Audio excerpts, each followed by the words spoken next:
Try me. Don't hold anything back. Sometime around the time when Nehemiah went back to Persia, the people living in Jerusalem started getting themselves in trouble again. Do you remember how God asked his children to give certain things to him, like a part of their money, harvest, and other stuff? And how they were to offer sacrifices? Do you remember that? Well, instead of giving God all he asked for, they would give less than he said, or sometimes nothing at all. And instead of offering their best gifts to God, they started giving him broken things. They were bringing sick or crippled or even stolen animals as sacrifices.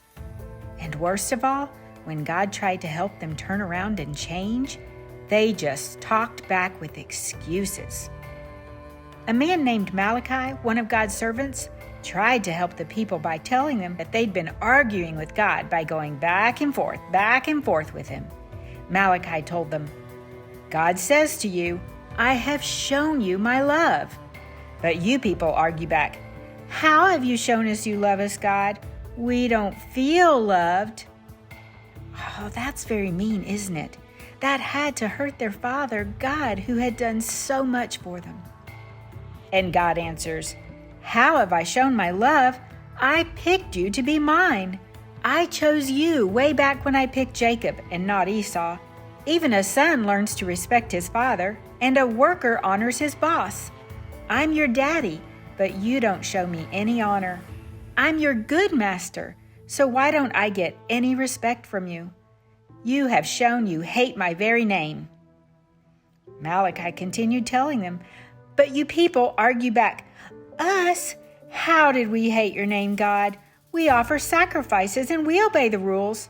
We don't understand, God.' And God answers you, 'Your sacrifices are like dog poop on a plate.' And you people argue back, 'What are you saying, God?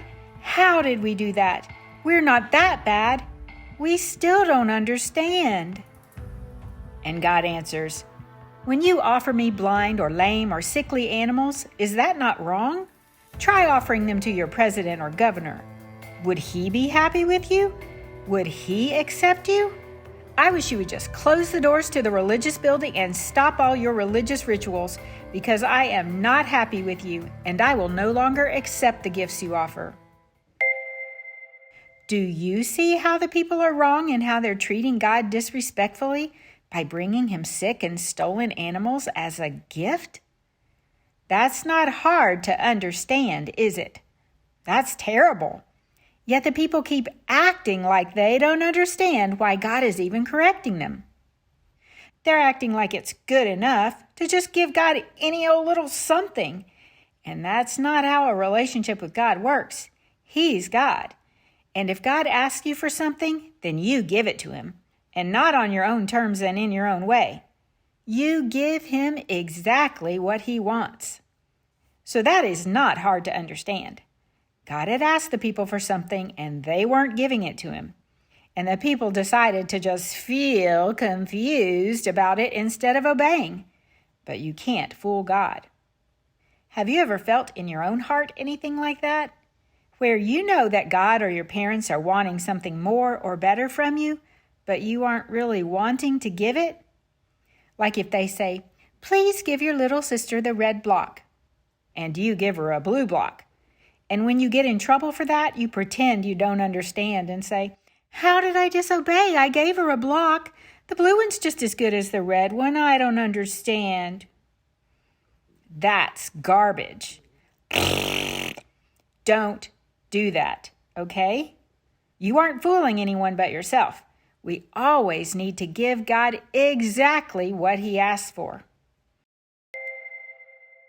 Nations all over the world will one day honor me, for my name will be great throughout the earth. So I cannot let you keep dirtying it.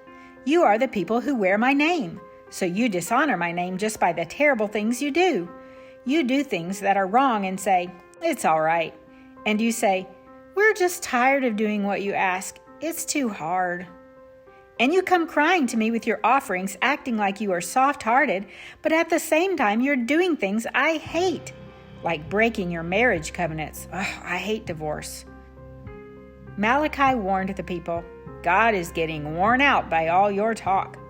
But you people argue back, how have we worn him out? Malachi answers, you've worn him out by saying that wrong is right and that God is pleased with just anyone.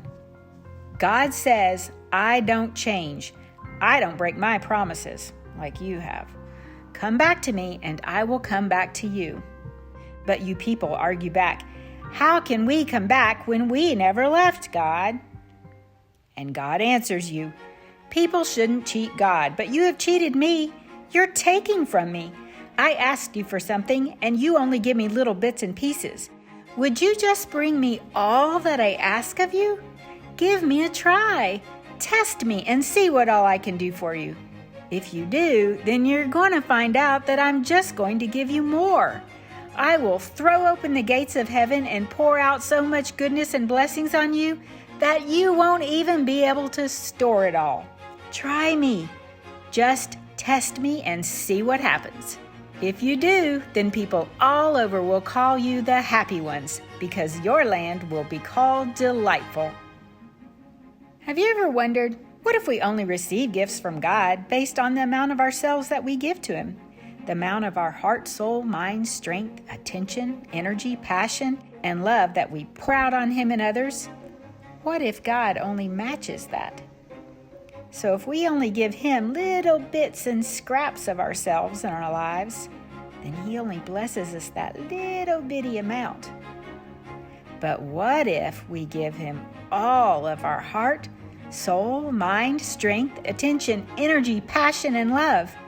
What if we pour out all we have on loving Him? I think He would do some amazing things with some people like that. Don't you? Because that's just the way God is. That's just who He is. So let's give Him our best and our all.